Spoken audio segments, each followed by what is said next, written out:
Kevin Stefanski actually said. Roll the footage. Will he be back as your QB2 this week? Yeah, he'll be limited today. Mary Kay, so need to see how he responds. Obviously, he's pushing very hard in rehab, but need to see how he does over the next couple days. And so the official confirmation has landed. Shedeur Sanders has returned to Cleveland following his rehabilitation stint in Colorado. And in a stunning turn of events, a leaked training video has ignited a firestorm of excitement. Well, not among everyone. His detractors, it seems, are absolutely losing their minds. Shedeur was spotted on the practice field with the Browns, preparing for their upcoming matchup against the Jets. This has prompted everyone to ask the exact same pointed question: is Shedeur orchestrating a direct and public refutation of the narrative peddled by Stefanski and his staff, proving that the entire unfit-to-play story was a complete fabrication? Or, conversely, did the Browns organization bring him back as a calculated act of public relations, a desperate attempt at face-saving to quell the intense backlash they have been rightfully receiving as of late? Because one undeniable truth remains crystal clear: as long as Kevin Stefanski is running the show in Cleveland, Shedeur's future on an NFL field remains profoundly and troublingly uncertain. This feel like a soap opera, bro, at this point. Kevin Stefanski let it be known that Shedeur Sanders will not be getting any first-team reps for the most part, and he definitely is not going to be named quarterback 2 going into this Jets matchup. Basically, he's claiming that Shedeur Sanders is still going to rehabilitation with his back, which we all know is come out that Shedeur Sanders is suffering from this back injury. Now, for whatever reason, they're making it their business to not name him as quarterback 2. Stefanski is once again engaging in his favorite pastime, the waiting game.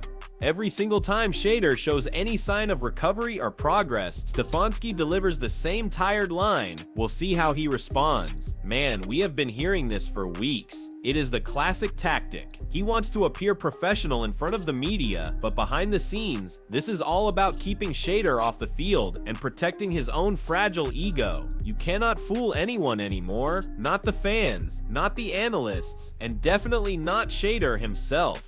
Every time he utters, "we will see," it is Stefanski's way of saying, "I am not ready to admit this guy is better than the one I picked." And this is not about Shedeur's health anymore. It is about control. Stefanski knows that the moment Shedeur steps back on that field and starts launching those laser passes, the spotlight will no longer be on the coach. It will be on the kid he tried to bury. That is why every single quote from him sounds like damage control, not leadership. He is pushing hard in rehab, he says, as if that is a bad thing. You have a player grinding day and night to come back stronger, and instead of celebrating that, you are acting like it is a problem. Stefanski's tone says it all. He is nervous because deep down he knows Shedeur's return means his excuses are about to run out. At this point, Stefanski's limited today line is just another chapter in his long playbook of manipulation, the same playbook he has been using all season. He wants to make it seem like he is protecting the team, but what he is really protecting is his own reputation, because if Shedeur comes back and performs, everyone will see what has been obvious from day one. The coach's choice was not about strategy, it was about pride, and once that truth hits the field, no clever press answer will save Stefanski from the storm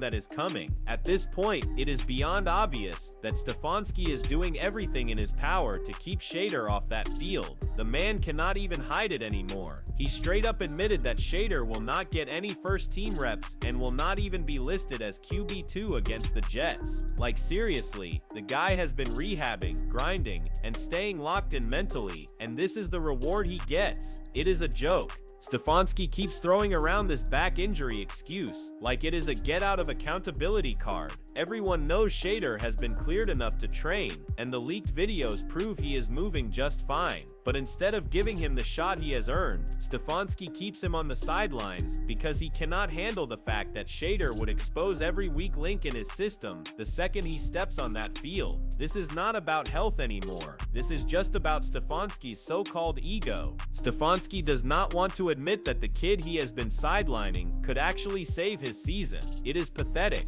He is more focused on proving himself right than doing what is best for the team and the whole rehab narrative. It is just a cover-up, a lazy excuse to justify his stubbornness. Shedeur's presence makes him uncomfortable because it reminds everyone that leadership is not about titles, it is about results. And right now, Stefanski's results are screaming failure. The fans see it, the locker room sees it, everyone sees it, except the man who is too busy pretending he is still in control.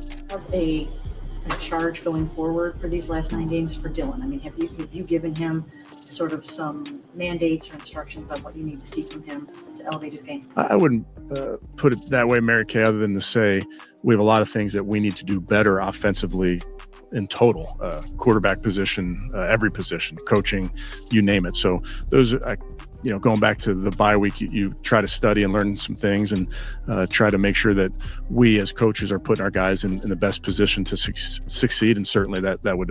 This is classic Stefanski, talking in circles and saying a whole lot of nothing. Every single time he is asked a straight question about Dylan, he expertly dances around it with the same generic "we need to be better" speech. It is empty. And it is exactly why the Browns' offense looks so lost week after week. If Dylan is your guy, then say it and stand on it. If he is not, then stop pretending. Because right now, the only thing Stefanski is proving is that he has no real plan. He hides behind buzzwords like evaluate and learn from the bye week, as if that is going to magically fix anything. The truth is, Dylan has not elevated this offense at all. He has looked average at best and completely clueless at worst. Yet Stefanski keeps forcing this narrative, as if he is protecting a pet project instead of running a professional football team. And let's be honest, what exactly has Dylan shown that makes him the answer? Where is the leadership? Where is the spark? Where is the consistency that justifies keeping Shedeur benched while this experiment continues to fail? How long is Stefanski going to keep pretending this offense is coming together when it is so clearly falling apart? How many more games will he waste before admitting his plan is not working? The fans deserve better than a coach who hides behind excuses and a quarterback who cannot deliver under pressure. This whole act is getting old, and it is about time someone in Cleveland says it straight. Stefanski and Dylan are both holding this team, and of course Shedeur back. At the time of the draft, both you and Andrew said of Dylan Gabriel that his height didn't show up on college game film. Do you think it's showing up now? I mean, his inability to get the ball to the receivers. Yeah, I understand the question, Tony, but I would not characterize it that way. We need to play better as an offense. Certainly, there's areas to improve for a young quarterback, but it's really on all of us to improve. Stefanski's persistent refusal to assume responsibility or even acknowledge the truth is maddening. The man is incapable of admitting the obvious. Gabriel's physical stature is a tangible problem, and it is demonstrably affecting his throws. He reflexively parrots that we all need to be better whenever someone dares to point out Gabriel's persistent mediocrity. No, coach, it is not all of us. It is you and your catastrophic decision-making. You made the conscious choice to draft a quarterback who cannot see over his own offensive lineman, who consistently fails to deliver under pressure, and who is incapable of establishing consistent connections with his receivers. Every single person sees it, except for you. Week after week, the pattern is identical. The fans are utterly sick of hearing the same tired excuses. You wanted Dylan. You backed him. Now own it. Stop behaving as if this is some enigmatic team-wide issue when the real glaring problem is sitting right there under center, and the very man who put him there is standing on the sideline, pretending everything is perfectly fine. Say that with Tommy coming out of the college ranks recently, might that be beneficial for both of your rookie quarterbacks, knowing that he sort of has that college-y vibe? I think it's probably a good question to ask Tommy. Mary Kay, I think Tommy's got the right way about him with veterans and young players, but certainly to your point, when you're in the collegiate game, there's things that are different about the game, so it does help to, as you explain certain concepts or the way defenses play, I do think there's value in that. Stefanski is dodging the question like always. Instead of giving a real answer, Stefanski is once again expertly dodging the question. Instead of providing a real substantive answer, Stefanski conveniently passes the responsibility off, suggesting reporters ask Tommy, why? You are the head coach. Are you not supposed to possess an intimate knowledge of what is transpiring with your quarterbacks and your staff? Every single time someone brings up a fair and valid point, he immediately hides behind vague, meaningless compliments. Tommy's got the right way about him. What does that even mean? Does Tommy actually help the rookies? Or is is this just another calculated way for Stefanski to sound intelligent without saying anything of actual substance? If Tommy's vaunted college experience is so valuable, then why are we not witnessing any tangible progress with the rookies? Why does this offense still look completely lost every single week? Why is Shedeur still being systematically sidelined while you talk about abstract concepts instead of delivering actual results? Stefanski keeps talking like a man simply trying to fill airtime instead of actively fixing problems, and everyone can see right through it. How do you think the bye regenerated your guys for this last half of the season? Yeah, I think the bye week, regardless of where it comes, Jeff, you have to recharge, and I think our guys did that. Obviously, have a 9-game season coming up here after 8 in the book, so have to make sure that they're ready in mind, body, and spirit for the run.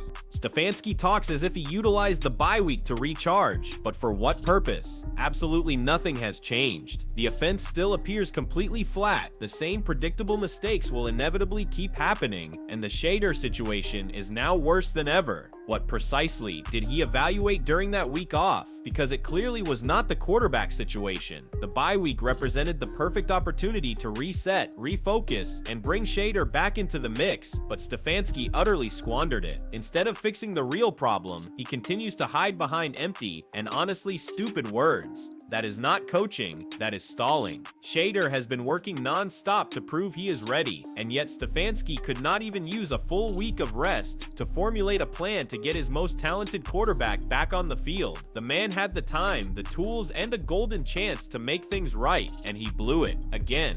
Kevin, with Tommy obviously now taking over play calling duties, in terms of the game plan, does he get more latitude in terms of, does that change? Yeah, I do think it's important with a play caller that you have a call sheet of plays that you're really comfortable with. So certainly this week, making sure Tommy's got the quote unquote final say. I'm letting him kind of put this thing together. Obviously, I'm helping and making my suggestions, but I want him to feel comfortable and confident with what's on that call sheet.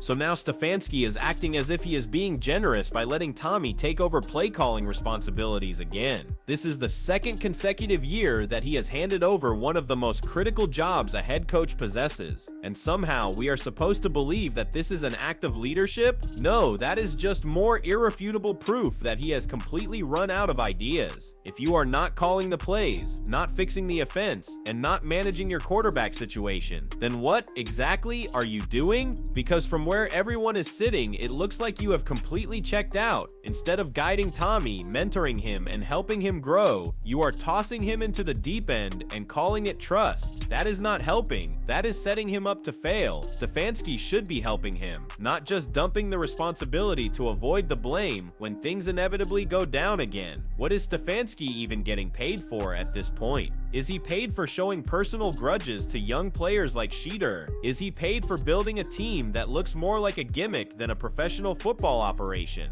Is he paid for abandoning his duties every single time the pressure builds? Is he paid for repeating the same tired excuses every week? Is he paid for standing on the sideline, pretending that things are under control while the offense systematically collapses? Is he paid for keeping talented players benched so his own ego remains intact? Anyways, this whole situation just proves one thing: the Browns are running out of excuses, and Stefanski is running out of time. If he keeps playing these games with Shedeur and the offense, it is all going to crash much sooner than he thinks. Don't forget to like, subscribe, and hit that bell. We have got more breaking updates coming your way. And what do you guys think? Is Stefanski destroying this team from the inside, or is there still hope for Shedeur in Cleveland?